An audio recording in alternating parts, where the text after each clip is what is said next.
Good evening and welcome to Your Worth of Price. My name is Vanessa Price and thank you for joining. I am so glad to have you here on today. Today I have a woman with me that has a horrific story, but it's not the type of horrific story that you're used to hearing. She's been through a lot of trials and tribulations, but let me tell you, she's come through them with her hands up. She's come out of the fire. God has tremendously blessed her, and she is going to tell you something about the story today. She's going to tell you a lot about the story.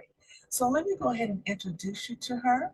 Her name is Kayla Weatherall. So let's go ahead and get started. Kayla, how are you today? I'm doing good today. Good, good, good, good. So glad to have you here. So glad to have you here. So I'm not going to go ahead and say your age. You told me your age, and I'm not going to do that. Sometimes women like to say their age. Sometimes they don't, but I'm not going to do it. Because Okay. I don't tell my age. You can do it if you want. So I'll I tell am you. a 52-year-old woman, and I thank God that I'm still here. Okay, I was going to tell you, you don't look your age, but I was going to tell it. I'll let you do that. I'm Especially, you have how many children? 4. And how many grandchildren? I have 10 right now by birth, but Oh, I'm married, so I actually have 10 children altogether and okay. 24 grandchildren with blended families and everything, and one Wow. on the way. 24 grandchildren. How do you keep up with all of them? I don't. They keep up with me. They keep up with me. They call me and say, "Yaya, where you at? Where you been? When you coming to see us?" And that type of stuff. Wow, wow, wow, wow. So are they all close to you or are they out of town or? They're all out of town. The majority of them, I have some in Dallas, I Mhm. have some in Tyler, and I have some in um, Austin. Okay, And the one that's on the way is in Long. okay, all right. Well, they're pretty close, depending on where you Yeah, are. Yeah, okay. yeah. So let's move along. So there's another thing about you that doesn't look like it's happened to you. You said you've had a stroke. Yes, ma'am. Tell me about In in 1998, in that. November of 1998, I got up one morning about to do my regular thing. I realized I was real weak Uh-huh. on my left side. Things just wasn't working properly. And when I went to the bathroom, you start brushing your teeth Yeah. and everything was just drooling down.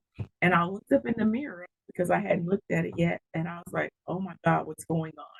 And by that time, I failed. And my husband at the time came in and he took me to the hospital. And they told us then that my body was functioning, was trying to shut down and all this. And that they was going to admit me. And I told my husband at that moment, I says, if I stay here, I'll die. I Mhm. said, I need you to take me home so that I can get to church. I need to get to where Jesus can heal. And I thank God because that Sunday, God gave me a complete transformation. Now, I still have some of the symptoms from it, Uh-huh. um, but I thank God that I walk. I have a mild limp, Mhm. but for the most part, I am. God gave me a complete healing that day. I thank God for that. And Wow. so, yes.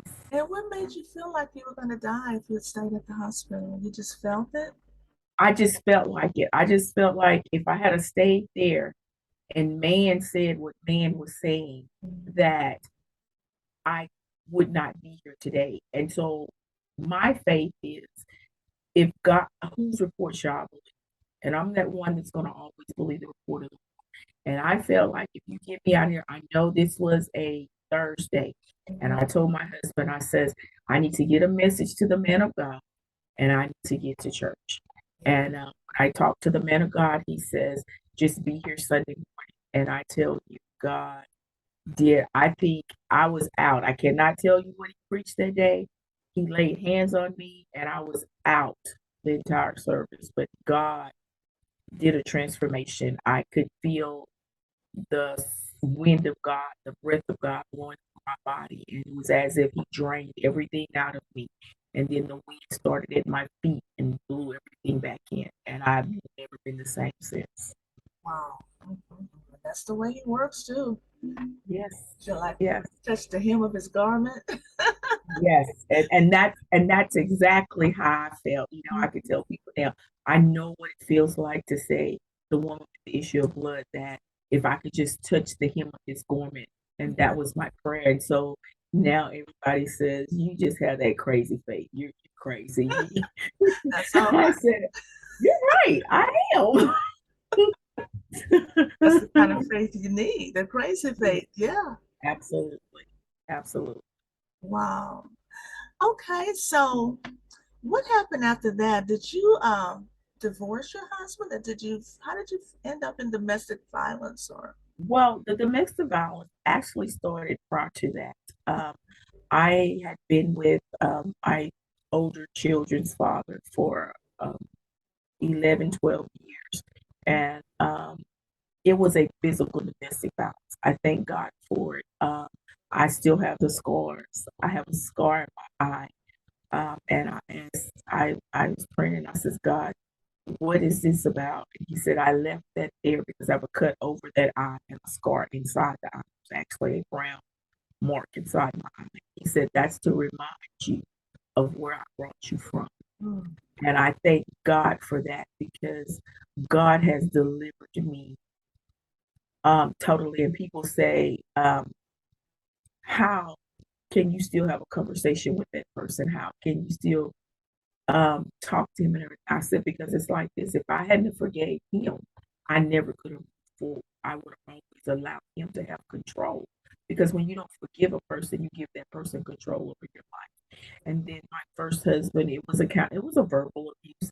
Um, but once again, I'll say God delivered me from that. We divorced and went our separate way. A very um, clean divorce. Wasn't a lot of bickering, arguing, or anything. A very clean divorce. And so my husband now is just like, how? And I says, but if I hadn't forgiven them, I could have never been with you because I would have always looked at you for what they did. And yeah. I tell women all the time, you have to forgive them, no matter what. But what you have to do is in the forgiving that, Vanessa, if I must say, I had to learn how to love me in order to forget. When I forgave them, God had to teach me how to, because you'll think that that's love. I Yes, hear ma'am. that a lot. Yeah. If you don't forgive the other person, you're gonna always look at the future person. Just like That's it. it's all the other person. That's true. That's it. Absolutely. Wow. Wow, wow, wow. So, Yeah. what happened then? Did you have children, other children, or what about the miscarriages? I noticed we talked about that. Yes, I've had three miscarriages in between my middle son. Uh, my third child was a twin, and I lost one of those. It was a girl. I lost her, and I ended up. I had him, and then I had two other miscarriages before I had my youngest son. So I have a total of the four kids. I have a daughter and three boys. Uh, and when I had the baby boy, he was born with fluid on his lungs and in his heart. He had to come home. He stayed in the ICU, and then he came home on a heart monitor. And he stayed on that heart monitor for 6 months. They told me they didn't know I could jump as high and run as fast as I could because it went off, and they say I leaped over a table. I don't know. I just had to get to my child and do what they had taught me to do to make sure that his heart was still beating and he was I breathing. bet. But I thank God for him, Vanessa, because after that, after I had it's crazy. After I had before I had the stroke, Mhm. uh, my youngest son was 18 months old one day. I went to work, and at that time, my husband was off work and the children was at school because it was in the summer. I will never forget it. It was in June, and he was born in '94, and this was June of '96 because we got married in '95, and we were home, he was at home and I got a phone call at work and my boss came and told me that I had to go to this hospital. I thought it had something to do with work because he didn't tell me anything else. And so I went to the hospital, and when I got to the hospital, my husband was walking out the door. And I was like, "What are you doing here? What's going on?" And he says, "Kayla, um, our son, I believe he had a seizure, but he was blue. His lips and stuff was blue when the ambulance got to us." He said, "I did everything I can do, and they're not telling me anything right now." And of course, that mother instinct kicked in. I Yes. ran into the ER, and all they would tell me was, "Is we're working on it." And I don't know if you have children, but anyone that has children, when you hear those words, um, it takes you to another level. And all I knew to do at that moment was pray. Well, then they came and said, "We have him stable, but we're going to transfer him," because that was a small hospital. And they said, "We have to transfer him. His doctor wants him transferred to a different hospital." So they put him in the ambulance, and I drove behind him. And we got there. He stayed in that hospital for about 4 days. He had a seizure, and the seizure almost took him out. And he had passed away. And they say they brought him back. And I will say that happened 3 more times. He passed away twice at the hospital. Once we got to the after that incident, got home, it had happened 3 more times. He passed away twice at the hospital. I heard the nurse say we lost him. He flatlined. I've heard that twice. And the last time he passed away in my arms at church, and uh, it was amazing because I was downstairs with him, and when he collapsed, I picked him up in my arms, and I don't know how I opened the door because he was laying across my arms. You know how you carry somebody, you can't reach and open the door. And I said, "The angel of God opened the doors for me to walk in." And when I walked into the sanctuary, he was foaming at the mouth, and his eyes had rolled back in the back of his head. And I'll never forget it.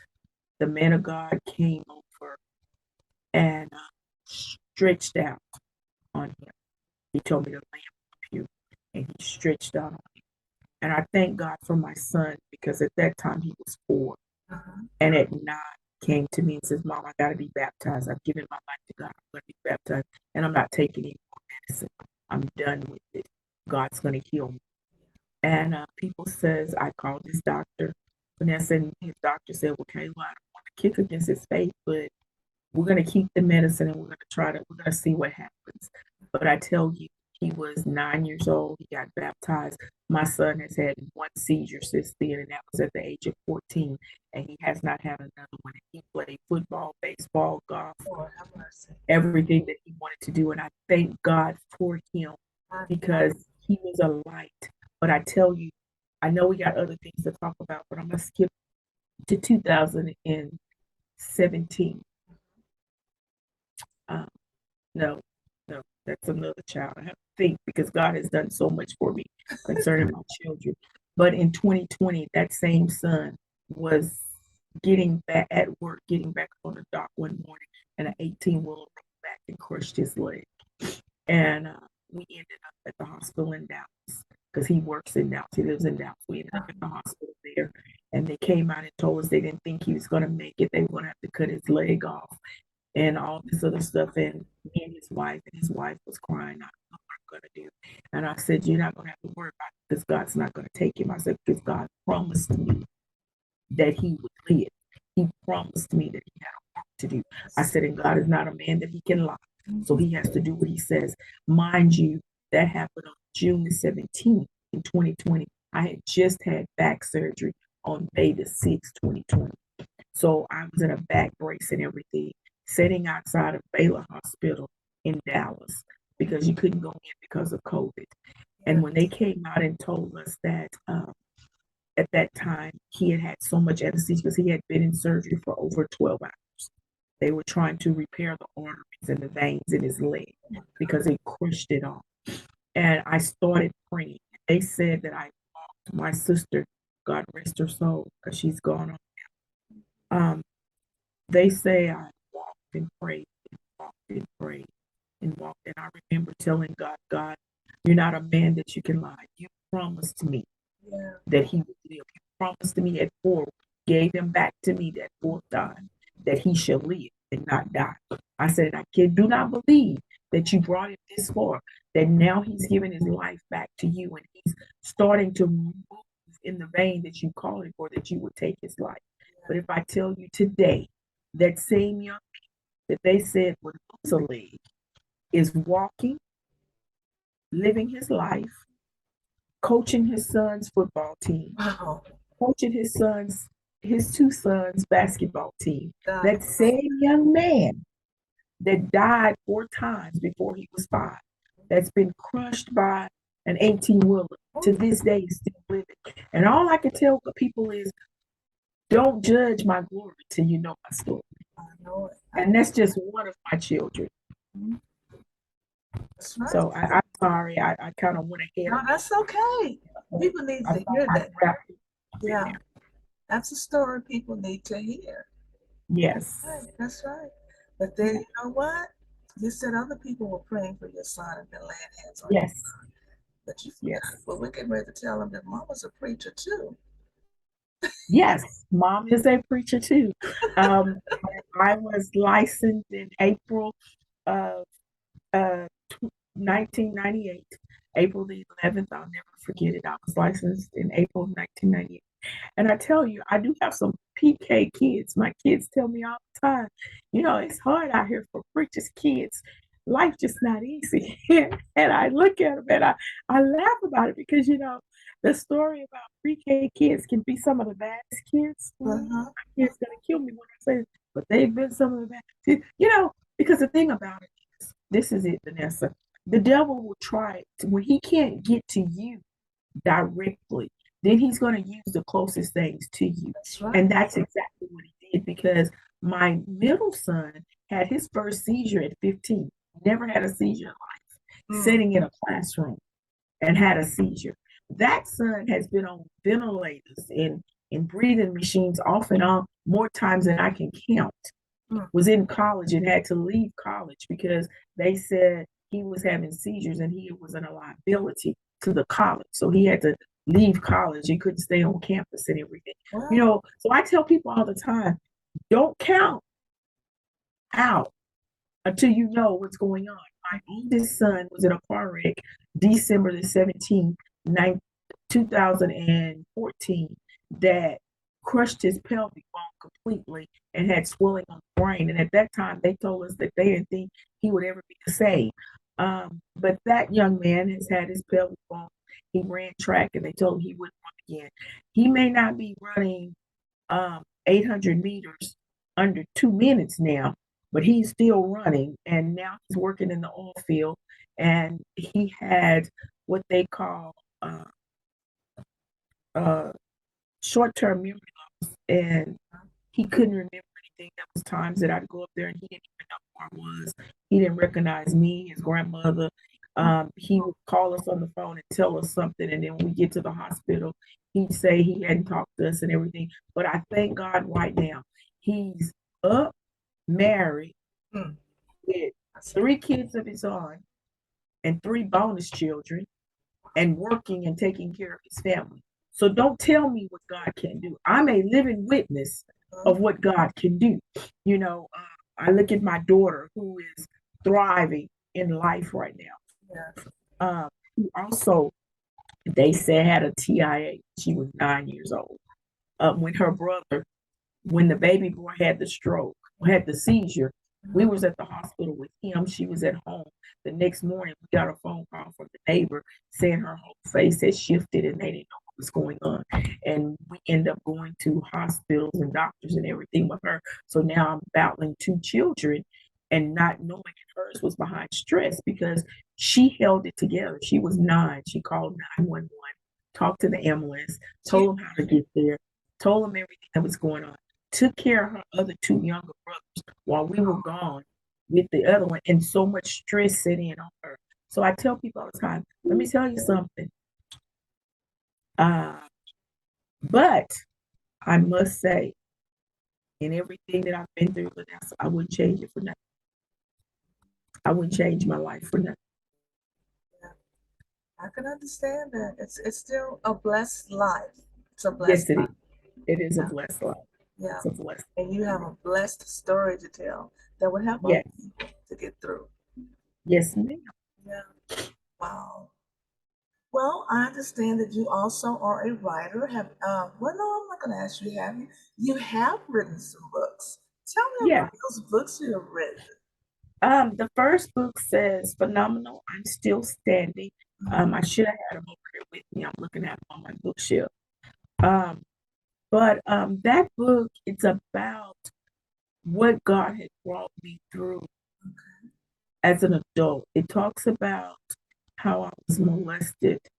Well, I'll leave that one for the second book, but it talks about my childhood and the things that I went through growing up. And then it talks about the domestic violence that I had. And it talks about how, in the end, I ended up in Dallas, a city that I said I would never live in, because I'm a country girl. Okay, I'm just gonna be honest. I'm a country girl. I like the nature and everything. So I Dallas has too many buildings and all of that, and I still ended up living there for almost 10 years. But uh, I in 2009, um, I got a phone call that my ex-husband at the time was healed, healed. And in 2010, it just wasn't looking good. And my son at that time had just turned 15, 14, excuse me. And he was about to turn 15. And I made a decision to pack up after praying about it. I made a decision to pack up and move to Dallas so that my son could be closer to his father because at that time we lived in Louisiana. People don't understand that. Kayla, this is a man that you divorced. This is a man that y'all went through some things together, and you still disturb your entire life. Because when I moved to Dallas, I did not have a job. All I knew was where I was going to live because I had found an apartment. Um, but God told me to do it, and that's what I did. I packed up. I moved to Dallas.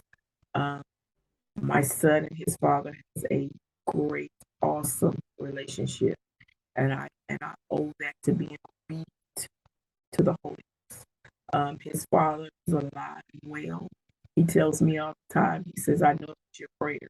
If I had just this inkling of the faith you got, girl, I'd be out there." So, well, I tell you what, all I know how to do is pray. If I can't do nothing else, I know how to pray, praise, and preach. Uh-huh. I might not know how to sing or nothing else, Vanessa, but I can do those three things. And I thank God because I tell people all the time that whatever happens in my children's father's life, it will always affect me because if it affects my children, it affects me. That's true. So I thank God for that because, like I say, they have a great relationship. That's good. Because I got content with myself and I love myself, and all this is in the book. And in doing all of that, I met the love of my life now. Well, he found me because he tell people all the time I had to work for her. She wasn't easy because I was content with myself. I knew what love was supposed to be, and I wasn't settling for anything less. So, women out, if anyone is listening, let me tell you this: fall in love with yourself to be hid, because the Bible says, "He that findeth a wife." First of all, you have to be a wife before you can find That's true. you. So you already have to be a wife. So in being a wife, that means you're married to Jesus. And secondly, to be hid is to be content with who you are in God. So that's the hiding, not staying in the house and not doing anything, but don't go looking. Be content with God, and God and your boaz will find you. That's what my first book is about. The second book is when I was a child, and that talks about the fact that my mom, my dad was killed when my mom was 7 months pregnant with me. She she married and my bonus dad, I call him stepdad, because he loved me unconditionally, um, raised me as his own. And with that being said, my mom had two children but he had 6 kids. So I tell everybody I'm next to the last and out of 8 siblings because they don't call me. I'm not a stepsister. I'm not that. I'm their sister. And then him and my mom got a divorce. And a gentleman that my mom talked to started molesting me from the age of 9 to 11. And the book, that particular book, when I was a child, just breaks down going through all of that and being able to, when I became adult, to go back and tell him I forgave him. And the funny part about it, I went back and told him I forgave him. He looked at me and said, "You forgive me for what?" And I said, "So you don't remember?" And he says, I, "I don't know what you're talking about." Well, of course, they're not going to admit what they did. That you have to understand that because then that means they would have to be held accountable for it. And people said, "Well, when did you ever tell your mom?" I said, "Well, he told me that if I ever told my mom that or told anyone that he would something would happen to my mom and my sister." And so I didn't tell anyone about it until I was 17. And that's when I first made mention of it. But that book just talks about being raised not knowing who your biological father is. I didn't really find out who I was until I was a teenager, and then to find out what happened to him and how it happened to him brought a lot of anger in my life toward my mom and everything. But I will say this before God, before my mom went on to be in glory, we had the best relationship that we could ever have because it came a point in time once I gave my life to God that I was able to sit down and talk to her and understand some things.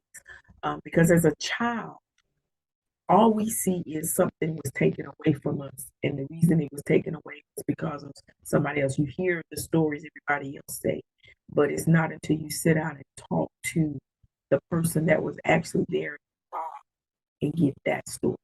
So it took me to become an adult, but that book just talks about all of that. And like I says, how I was able to walk away from all of that. And my daughter is a product of rape. Um, it was a date rape. I was talking to the person. I'm not gonna. I mean, that person was in a relationship, but I told him that I'm not ready. This is not what I want to do. And at the time, that was what he wanted to hear. So uh, when I found out I was pregnant, my mom wanted me to get rid of it, but my grandmother said, I told my grandmother said that's not what we believe in. And I thank God for that because that's the only young lady that I have, and I love her dearly, which gave me my first granddaughter. Everything I love her dearly, but that's what that book is about. And I tell you, it made me become a stronger person because when you write about the things that you've been through and you put it on paper, it's one thing for you to know, but when you put it on paper, then it becomes reality. Yeah. Because then you're held accountable for it because people will read this and you will have to explain what this is all about. And so I just say, and now I'm actually working on my third book. Those books was written with collaborating authors, both of those. But now at this moment, I'm working on my own book, uh, and we're gonna see what happens with it. Um, my desire is to be able to reach women and help them come through the things that they're going through or gone through in life and realize that you're not what you've been through. That's true. That's true. Have you That's started, not have you started any groups or anything? ma'am. Have you started any groups or anything? Um, right now, I recently moved to. I have a ministry. It's called Weather It All. Um, God worked that in 2018. I people kept saying, "Weather it all." What do you mean? Weather it all. Exactly. Yeah. I've weathered it all.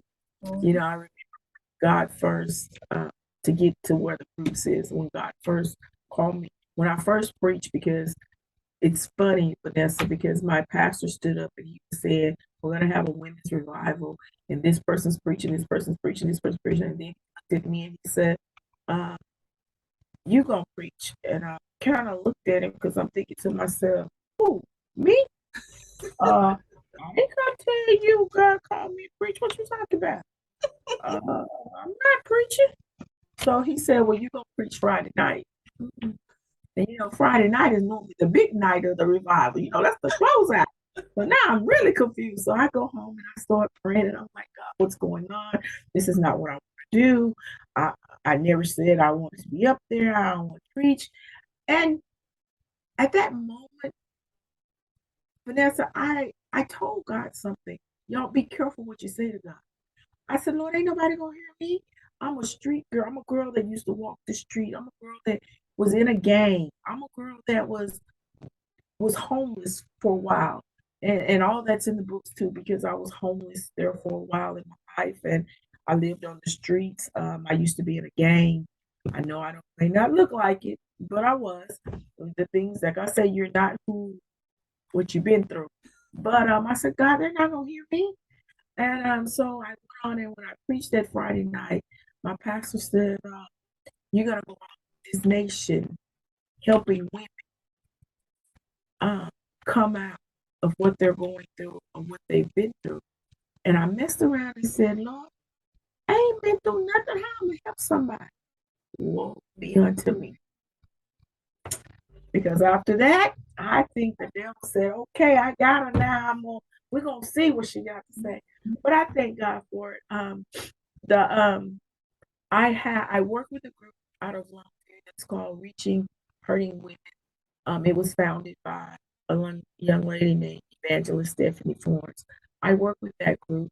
Then I have Weather It All Ministry that I have quite a few women that will call me. Sometimes I don't even know them that have gotten my phone number from someone else that will call me and say, "I just need to talk. Can you help me with this? Can you tell me how to handle that?" And now I've moved to Lufkin, and I'm about to start a women's group here called The Free Woman, uh, because I feel like every woman needs to have a safe place and to know that they can be free. You can still be in something and yet be free, because there's a lot of people that are in prison, but they're yet free. And then there's a lot of people that are outside the prison, but they're still in prison because they're in their own personal prison. And so I just feel that they need to be free. So that's what I'm looking to get started. I'm hoping to have it launched. Um, I'm probably going to launch the big event probably in January, but that's what I'm working on right now. But I'm still open. People come, people say, "Kayla, you don't get paid for." I had one lady say, "You need to get paid for your counseling." And I said, "God pays me. God takes care. God didn't tell me to charge for his wisdom and knowledge that he's given me." So um, I love what I do. Helping you. Um, I do. I help men too. Now, don't get me wrong. Yes, I do. I do talk to a lot of. I help men. I have to let men understand that you are a giver and a receiver. So I help them too. I have some men that call me and we talk. I don't. I'm not biased. So that's me. Okay. All right. Well, you all have heard it. Kayla has given you her story. It's a very, very interesting story. Very, very touching. Women, um, can they message you if they have any questions? They can message. They can get in touch with me more than one way. I don't have a problem with my phone number. If you want to talk or you need to contact me, you can do it via email at kraye45 gmail. Or if you want to message me through Facebook, my name on there is Kayla Ross. Well, um, and or you can even call or text me. My phone number is 682-218-2939. I'm open if you need to talk. If you want me to come and talk to someone, I will. But that's who I am. I'm an open book. I try to stay open and transparent because I can't help anyone, Miss Vanessa, if I'm not transparent and I'm not truthful.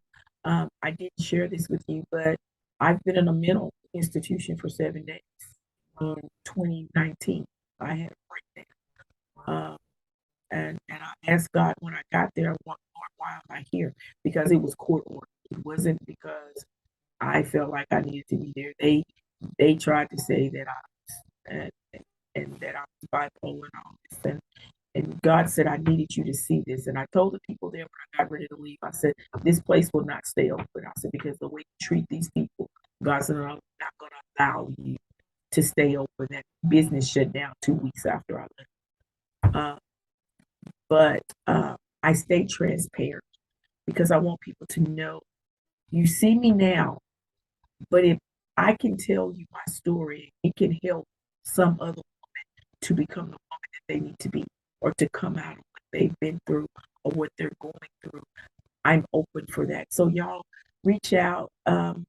Let's talk. Let's chat. Let's learn how to weather it all. Okay. All right, everybody, remember that you are worth the price and stay on top of the world. We'll see you next week. Bye bye. Bye-bye.